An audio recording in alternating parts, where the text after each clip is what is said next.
कधीच नाही चुकणार तुमचे फेवरेट टीव्ही शो झी5 सोबत, तेही एकदम फ्री।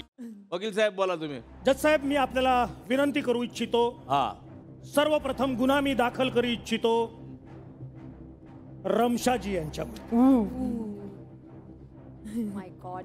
रमशाजी, काय सांगाल तुम्ही तुमच्या केसांविषयी, तुमच्या ह्या हेअर कट विषयी? आज गावोगावी तुमच्यासारखा हेअर कट प्रत्येक मुलगी करत सुटली आहे, याविषयी तुमचं मत काय आहे? चांगलं आहे ना? काय प्रॉब्लेम काय? प्रॉब्लेम तमाम मुलांचा झालाय। काय? आज तुमच्यामुळे समाजात इतका गैरसमज पसरतोय रमशाजी। काय? आज एकाही मुलाला स्वतःची गर्लफ्रेंड ओळखता येत नाही। साहेब, आज गावची प्रत्येक मुलगी रमशा कट करून फिरते, रमशा कट। ओळखायचं मुलांनी? अरे 10 मुलांनी तर माझ्या समोर चपला खाल्ल्यात सर। या गंभीर गुन्हा आहे आणि त्यातल्या 9 वेळा तर मीच खाल्ल्यात। गंभीर गुन्हा आहे। एक्झॅक्टली। थांबा ना, मी आहे ना, थांबा। रमशावरती हा अत्यंत गंभीर गुन्हा आहे, हे तुम्ही असं करायला नाही पाहिजे होतं। याची शिक्षा म्हणून मी तुम्हाला ही शिक्षा घेतो की रमशानी परत गावात जायचं आणि प्रत्येक मुलीच्या हातावर टॅटू काढायचा, म्हणजे प्रत्येक मुलाला ओळखू येईल का आपली ही आहे, आपली ही आहे। चालेल। शिक्षा माझ्यातर्फे। एक्झॅक्टली। हा, ही शिक्षा आहे तुम्हाला कोर्टाने फरमावलेली आहे। पुन्हा एकदा तुम्हाला गावात जावं लागेल रमशाजी। आणि जर का तुम्ही ही शिक्षा ऐकली नाहीत तर कोर्ट तुम्हाला कडक शिक्षा देईल। ही नरम। अच्छा ठीक आहे, डन। मी जाते गावात आणि टॅटू बिटू सगळं करते। गुड।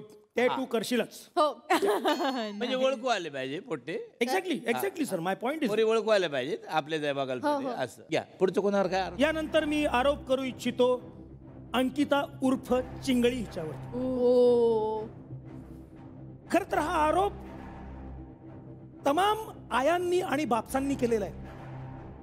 आज प्रत्येक मुलाचे आई बाबा हे परेशान आहेत साहेब। काय झालं? हो बापरे। ते म्हणतात माझं पोरग खुळावलंय, अंकितेच्या नावाने माझं पोरग खुळावलंय। आज कोणी कविता करत बसलाय, कोणी रील करत बसलाय। अंकिताजी, खरंय मुलं कविता करतात तुमच्यावर? येस। काय कविता असते ती? बनेल का माझी मालकीण बाई, अशी कविता असते। आम्हाला ती ऐकायची, कोर्टाला ती ऐकायची। काय बोला? काय कविता आहे ती? ते मी एवढं नीट ऐकत नाही ना, मी रिजेक्ट करते, तुम्ही ऐकत नाही काय बोलतो। तुम्ही सरळ सरळ रिजेक्ट करता। एका कवी मनाच्या मुलावरती काय प्रसंग जात असेल साहेब, तुम्ही विचार करा। तेव्हा तो आपल्या हृदयापासून आतून एक कविता बाहेर काढतो, स्वतःचं प्रेम हिच्या समोर मांडतो आणि हे लक्षात ठेवत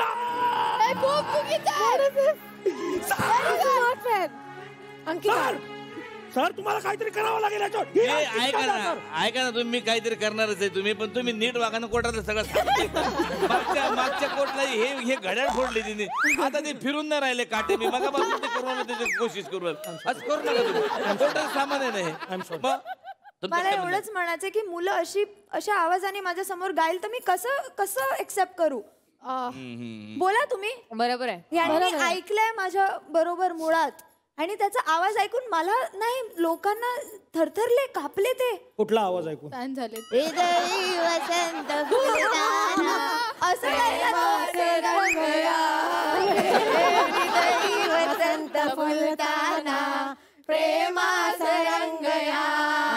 तुम्ही आवाज नका बघू। अरे आवाज तुम्ही त्याच्या हृदयाची धडधड ऐकण्याचा प्रयत्न करा। आवाज कुठे ऐकता? पण त्याची आई जेव्हा मला विचारेल की बाळा तुला काय येते, ती मला गायलाच तर सांगेलच ना, तर मी पण बोलेल ना तुमचा मुलगा कसा गातो दाखवा, तर तो असा गायला।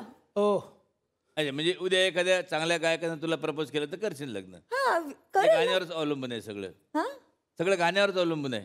आता तर आहे गंभीर। अच्छा ठीक आहे, पण सर मी एक गाणं गाऊ इच्छितो आत्ताच्या आत्ता। गाण्यावरच सगळं असेल तर साहेब माझं लग्न खोळंबलंय सर, 7 वर्ष झाली मी प्रयत्न करतो, आई शपथ सांगतो आज एक जमलं तर जमू दे साहेब। काय आहे चान्सेस? ते ऍक्च्युली नाही चालणार, ते एवढे पसारा करतात, मला थोडस OCD आहे हो।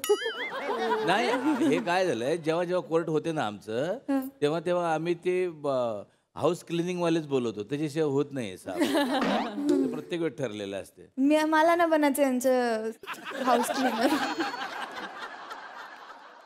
माझा निर्णय असा आहे की अंकिताने ताबडतोब लग्न करावं. वा. म्हणजे हे जे काही मजनू गावागावात फिरून राहिलेले आहेत यांचा हार्ट ब्रेक होईल आणि ते कामाला लागतील आणि आपला देश पुढे जाईल. पुढचा आरोप सांगा कोणावर आहे?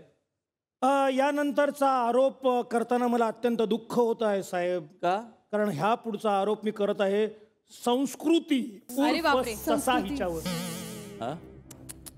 या कार्यक्रमाच्या निमित्ताने सगळ्यांनी कोंबडी पकडणारा ससा बघितला. कोंबडी पकडणारा ससा आम्ही पण बघितलं. हो आम्ही पण बघितलं. ससा आणि कासवाच्या शर्यतीमध्ये ससा हरला होता तरी सुद्धा तुम्ही स्वतःचं नाव ससा ठेवलं. असा कसा तुम्ही गुन्हा करू शकलात मॅडम? ससा सगळे असेच म्हणतात ससा तू असा कसा. तर मी सांगते त्या शर्यत ससा का हरलेला? का हरला होता ससा सांगा प्लीज. कारण की तो आळशी होता. म्हणजे तुम्ही पण आळशी आहे? तसं नाहीये, म्हणजे ते एक बाजूची गोष्ट आहे. पण मी ससा माझं नाव का ठेवलं कारण की मला ती जी आपली स्टोरी आहे ती मला रिराईट करायची होती. मला असं दाखवायचं होतं की हा ससा आळशी नाहीये, हा झाडू पण काढतो, शेण पण सारवतो, कोंबड्या पण पकडतो, म्हशीचं पण दूध काढतो. टाक टाक टाक टाक टाक. हा ससा कासवाशी तर काय कोणाशीच नाही हरणार. नाही साहेब, जज साहेब मला हे सांगायचंय की ह्यांनी हे प्रूव्ह करून दाखवलं तेव्हापासून सशांची पैदास कमी झाली आहे साहेब. तसे घाबरलेत. हे एवढं जर काम करायचं असेल तर आम्ही जन्मालाच येत नाही. पण मूळ आरोप यांच्यावरती हा नाहीये साहेब. मूळ आरोप असा आहे की ह्यांनी लाखो रुपयांना गंडा घातलेला आहे. काय सांगता? हो साहेब. 100 रुपयाचा रस विकण्याच्या नावाखाली यांनी मुलाला रस पाजलाच नाही. खरंय का खोटंय मॅडम? खरंय का खोटंय तुम्ही सांगा मॅडम. जर असं वाटत असेल कोणाला की मी रस नाही त्यांच्या रक्कमेनुसार नाही दिलंय त्यांना तर जाते मी गाडी घेऊन आणि आपल्या पूर्ण बावधन नाही तर पूर्ण वाईलाच एकदम म्हणजे ससाचा उसबीस रस. उसबीस रस. क्या बात आहे. आम्ही आतापर्यंत 19-20 ऐकलो होते. 19-20 होते फक्त.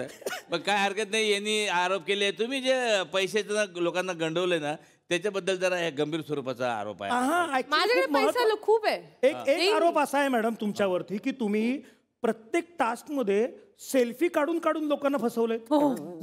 काय? तुम्हाला जर का रस हवा असेल तर मी तुमच्याबरोबर सेल्फी काढेन आणि असं त्यांच्या बरोबर सेल्फी हवा म्हणून लोक 100, 200 रुपयाला रस विकत घेत होते साहेब. बापरे हो. अशी लाखो रुपयाची माया तुम्ही जमा केलेली आहे. तर कोर्ट तुम्हाला ही शिक्षा देत आहे की तुम्हाला 157 रुपये देऊन मोठ्या मॉलमध्ये खरेदीसाठी पाठवण्यात येते.